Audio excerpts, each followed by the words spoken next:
শহরে আবারও অগ্নিকাণ্ডের ঘটনা। মাঠপুকুরের ধাপা সংলগ্ন এক ফ্যাক্টরিতে আগুন লেগে গেছে। মোবিল ফ্যাক্টরিতে আগুন লেগে গিয়েছে বলে খবর পাওয়া যাচ্ছে। ইতিমধ্যে ঘটনাস্থলের 9টি ইঞ্জিন তখনই ছিল, আমি জানি না এখন সংখ্যা বেড়েছে কিনা, আমার সহকর্মীর কাছ থেকে জানবো।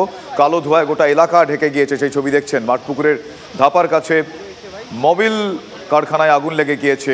খুব স্বাভাবিকভাবেই সেখানে দাহ্য পদার্থ থাকায় আগুন হু হু করে ছড়িয়ে পড়েছে। কিছুক্ষণ আগে যখন আমার সহকর্মীর সঙ্গে কথা বলছিলাম তখন 9টি দমকলের ইঞ্জিন, দমকল কর্মীরা আগুন নিয়ন্ত্রণে আনার চেষ্টা করছিলেন, কিন্তু অতিরিক্ত দাহ্য পদার্থই মূলত মজুদ থাকায় সেখানে আগুন দ্রুত ছড়িয়ে গিয়েছে। এই মুহূর্তে পরিস্থিতি কি আমি জানবো আমার সহকর্মী অরিত্রর কাছে। আমি আরও একবার যাবো। অরিত্র, কিছুক্ষণ আগে তুমি বলছিলে ভয়াবহ পরিস্থিতি দেখাচ্ছিল সেই ছবি, আগুন কতটা কন্ট্রোলে আনা গিয়েছে, কি পরিস্থিতি এখন?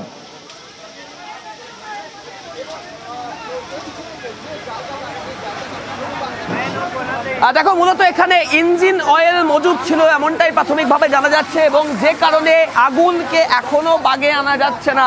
ইতিমধ্যে দমকলের 15টি ইঞ্জিন ঘটনাস্থলে এসে পৌঁছে গিয়েছেন। চারিদিক থেকে কার্যত এই যে ইঞ্জিন অয়েলের ফ্যাক্টরি রয়েছে তা ঘিরে ফেলার চেষ্টা করা হয়েছে। বেশ কিছুক্ষণ আগে আমি তোমাকে ঠিক এই জায়গাটা ছবি দেখাচ্ছিলাম, দেখতে পাচ্ছ পুরো একদম ধূলিসাৎ হয়ে গিয়েছে আগুনের, এতটাই তীব্রতা।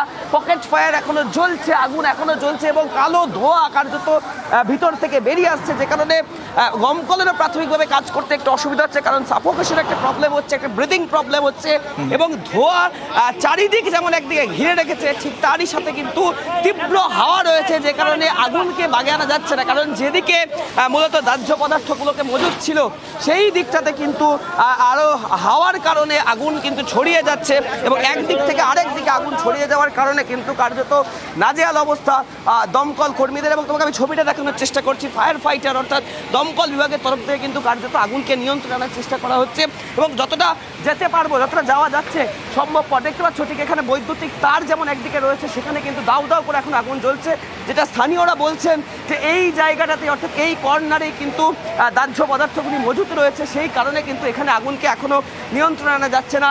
দেখতে পাচ্ছ এখনো দাউ দাউ করে আগুন, যে আগুন সাম্প্রতিক সময়ে কলকাতার মানুষ দেখেছে কিনা তা অন্তত মনে পড়ছে না। আমি আবারও ছবিগুলোই দেখাই। দেখতে পাচ্ছি এখনো কালো ধোঁয়া রয়েছে, কোনোভাবেই কোনো মতেই আগুনকে কন্ট্রোলে আনা যাচ্ছে না।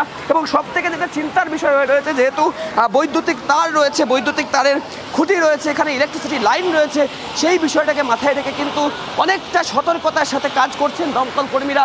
এবং কার্যত ধোঁয়া এতটাই বেশি রয়েছে, যে কারণে একটা শ্বাসকষ্টের প্রবলেম হচ্ছে, সাফোকেশন হচ্ছে, যে কারণেও কিন্তু যারা দমকলের কর্মী রয়েছেন তাদেরকে কিছুটা বেগ পেতে হচ্ছে আগুন নিয়ন্ত্রণে আনার ক্ষেত্রে। দেখতে পাচ্ছ এখানেও অর্থাৎ যে এন্ট্রি গেট ছিল এই ফ্যাক্টরি, সেই ফ্যাক্টরির গেটে এখনও আগুনকে নিয়ন্ত্রণে আনা যায়নি। প্রচুর পরিমাণ দাহ্য পদার্থ, যেটা বলছেন এখানকার মানুষেরা যে ইঞ্জিন অয়েল যেটা হয়ে থাকে, সেই ইঞ্জিন অয়েল সেখানে মজুদ ছিল, এবং সেখান থেকেই আগুন লেগেছে। তবে আগুন কিভাবে লাগলো, কখন লাগলো, সেই সময়টা আন্দাজ না করতে পারলেও যেটা স্থানীয়দের বক্তব্য, যে সকাল 11:30 নাগাদ এই অগ্নিকাণ্ডের ঘটনা ঘটে, এবং এখনও পর্যন্ত প্রায় 2 ঘন্টা কাছাকাছি সময় অতিবাহিত হতে চলেছে। এখনও কিন্তু আগুন সম্পূর্ণভাবে একটু আগুন কিন্তু নিয়ন্ত্রণে আনা যায়নি।